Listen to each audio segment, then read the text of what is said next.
Well, here we are, The last day. day 30 of 30 in Mark's Gospel. I just pulled out a Bible, Yeah, that one that was handy from my yeah. bookshelf, and I just remembered this Bible is my friend Mark Clark's, and I kind of stole it from him when I was preaching at his church one time. I'm like, do you guys have a preferred translation you preach out of it? He goes, yeah, ESV. I said, I don't have one. He's like, you can borrow mine. That was in 2015. No. So What is he? I wonder what he's done. He's probably just preached from memory since then. yeah, must have. But what's cool is I just think he's an incredible preacher and stuff. And so his notes are in here. Amazing. Well, take us there. Take us into the Mark Clark, formerly owned by Mark Clark Bible. Well, unfortunately, he didn't mark up this particular passage. Okay, that's okay. He did yesterday's passage, which is interesting. Okay, so we're in Mark chapter 16. This is the last chapter. And yesterday we talked about the death of Jesus. And today we get to talk about the resurrection of Jesus. And Mark captures this really cool scene where three women go to the tomb, really to bring spices. And I guess this would have been part of their tradition in response to the death of Jesus. Yeah. And they go and there's a massive surprise. The tomb is rolled away. And then they have this stone. The stone's rolled away. Yeah. Yeah, the stone is rolled away from the tomb. Good correction. And then this is the big thing I want to point out. Verse 6 or verse 5. It says, entering the tomb, they saw a young man sitting on the right side, dressed in a white robe, and they were alarmed. And he said to them, do not be alarmed. You seek Jesus of Nazareth, who was crucified. He has risen. He is not here. See the place where they laid him. But go, tell his disciples and Peter that he's going before you to Galilee. There you'll see him, just as he told you. And they went out and fled from the tomb, for trembling and astonishment had seized them. And they said nothing to anyone, for they were afraid. Amazing. They have this dramatic encounter with what seems to be an angel, right? An angel. Does it say it's an angel? Well, it's interesting. Is the other gospel accounts, it's an angel. Here it's just described as a boy or like a man. Right, a young man. Yeah. And so some would argue that this could be the description of the angel, or some might say maybe it's someone else. That's not conclusive in the commentaries. But the main thing is like he's saying he's not here, he is risen. Yeah. And just as he told you.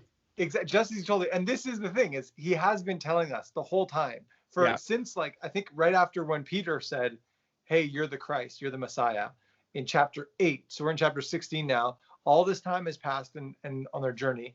And he's been telling them this whole time, I'm going to go, I'm going to suffer, I'm going to die, and I'm going to be raised to life. Yeah. And the women weren't going expecting to be like, oh, like just as he told us that he raised, they were expecting to find a dead body there. You know, that was what they expected. Right. And the disciples were grieving with no expectation that he's coming back to life. Like they totally missed it. But the resurrection is really the cornerstone of the Christian faith. Like the Apostle Paul will go on to say in letters that are later in the New Testament, like this is the central point. Like this is why we believe. This is how we know. This is proof. And so this is a massive deal. And you know, when I think about the resurrection, I think of 1 Corinthians 15. And I think, everything hangs on this. Right? Yeah. In 1 Corinthians 15, he says, hey, if Jesus isn't raised from the dead, all of this is futile. Mm-hmm. Now, and Christians, I really believe that this isn't a metaphorical resurrection. Right. This isn't like and really it explains a lot. Like a lot of questions come around, like the first, second, third century. How did Christianity grow the way it did? And how do we explain the response of the disciples and many other things? But I think this is a really contested debate. And my buddy, who we had as a guest, Chris Price. Yes. Our dear friend, Chris. He's been a huge help for me in this area because I've got good friends that say, okay, is this historically reliable? How do I do this? And so Chris wrote like a little book called Radical Hope. Now they're great writers. Like N.T. Wright has a very big set of books that defend and explain the resurrection, but Chris did us all a big favor and wrote a shorter book that's a bit more accessible. It's really like a short proof or like defense of the resurrection. So I thought, since it's our last one, just add him. We should add him. So let's see. Chris, what's up, guys? You made it. I'm here. This is our last episode. Oh wow! When did we have you first? It was the hard teaching of Jesus. And what is that? Where does that fit? Which one was it? Chapter 3. Chapter 3. Oh, grieving the Spirit. That was weeks ago.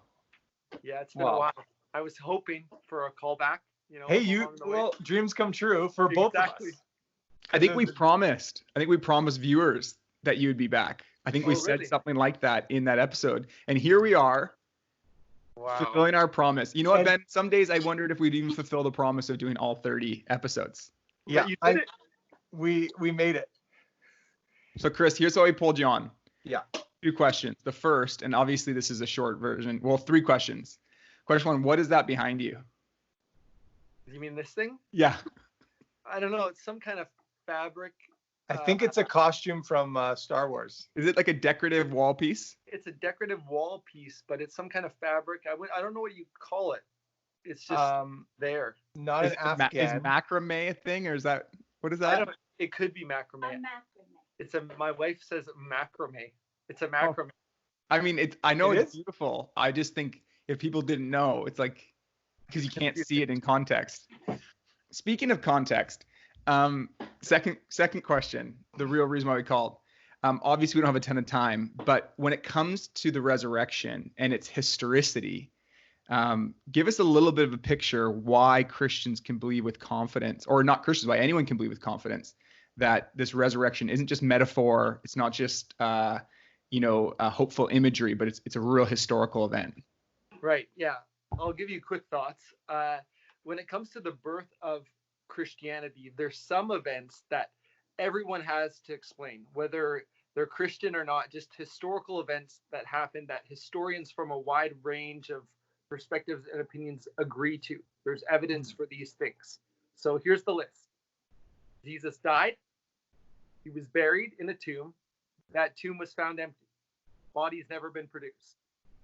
That some of his closest followers claim that he appeared to them post-death. That their lives as a result were radically transformed.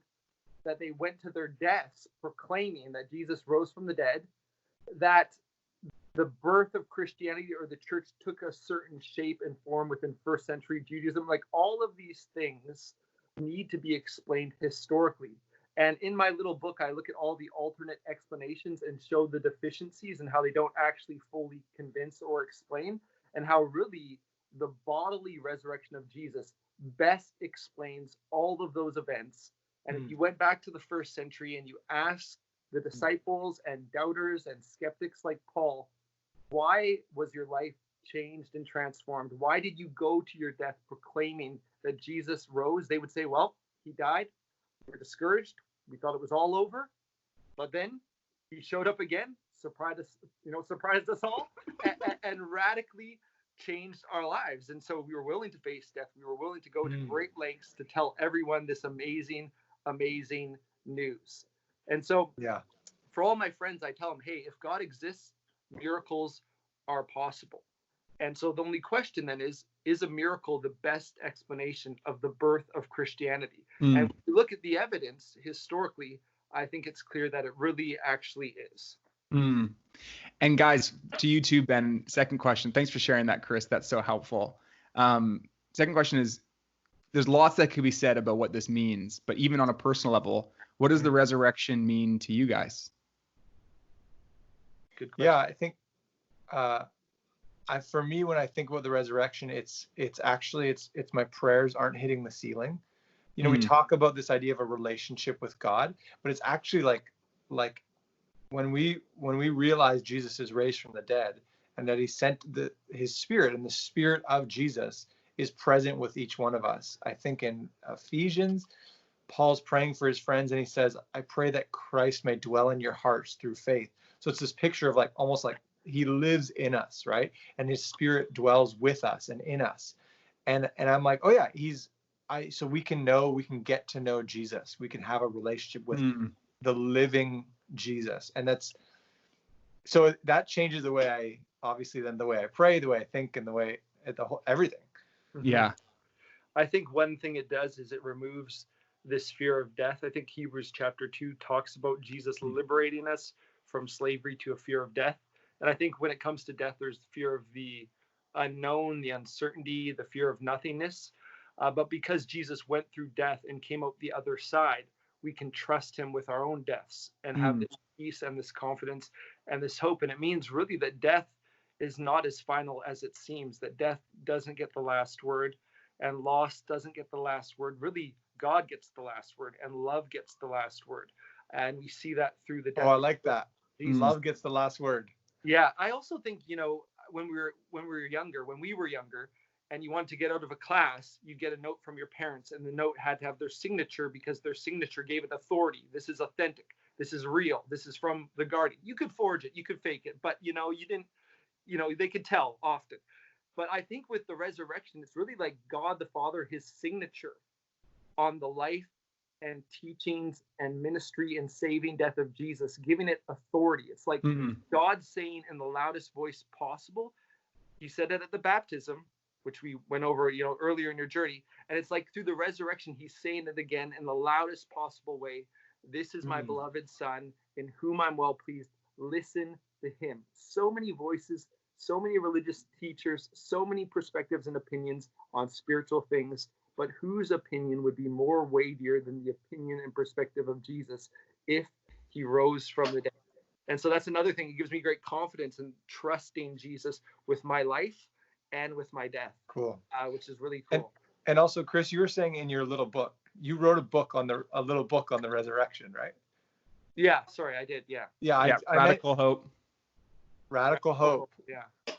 Available on Amazon.